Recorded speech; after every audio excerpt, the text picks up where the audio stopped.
Bom dia, gente. Meu nome é Bruna e hoje estarei dando início ao trabalho de Otim. Nosso grupo é composto por 6 integrantes, sendo eles Ana Clara, Bruna, Cássia, Rafaela, Vinícius e Yasmin.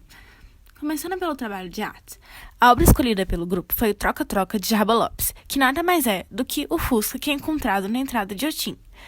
São 3 Fuscas coloridos conectados a um sistema de som que os interliga.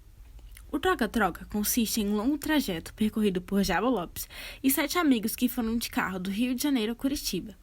A viagem aconteceu nesses 3 Fuscas que andavam sempre próximos uns aos outros e estavam conectados por uma rede de som comum. Originalmente, os automóveis eram amarelo, vermelho e azul, mas tiveram suas portas, capô e porta-malas trocados entre si, o que acabou resultando neste colorido que se vê nas fotos.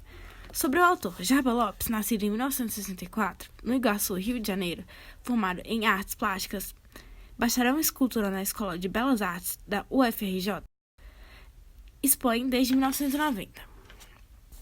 A viagem, o compartilhamento de experiências, o movimento estão em constante evidência no trabalho de Jarbas. O Inhotim se localiza em Brumadinho, Minas Gerais. Possui em média 35 mil habitantes, está localizado em uma área onde o clima é tropical, o relevo é montanhoso e possui uma grande área de preservação. Nele, há uma grande diversidade de espécies vegetais nativas da Mata Atlântica e do Cerrado.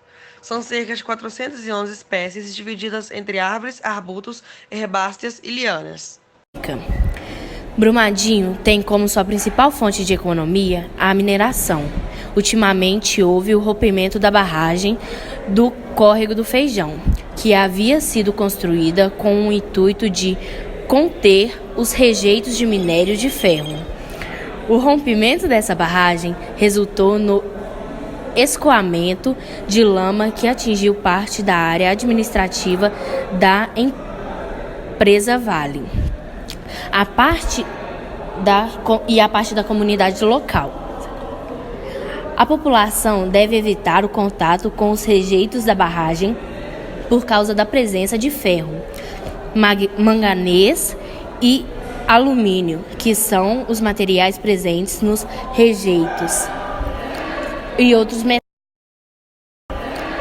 outros metais como cromo, chumbo e arsênio.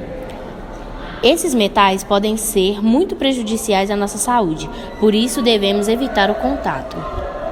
O que poderia ter sido feito para evitar essa tragédia era a reutilização dos rejeitos ou descartá-los da forma correta.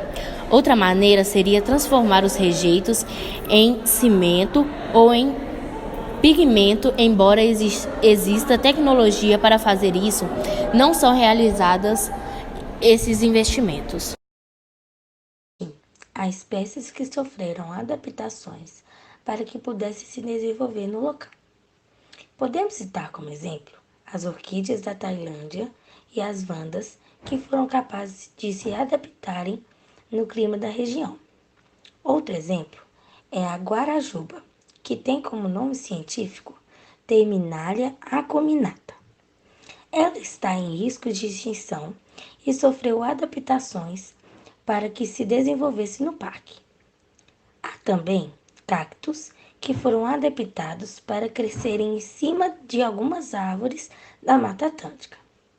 Tanto esses exemplos quanto outras espécies que passam pelo processo de adaptação fazem isso para que seja possível seu desenvolvimento em outros biomas e para não correrem riscos de extinção.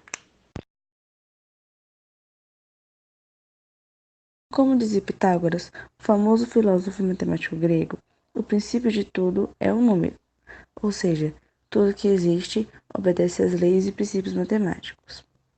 No caso da arte, podemos citar a simetria, a lógica e proporção, entre outros.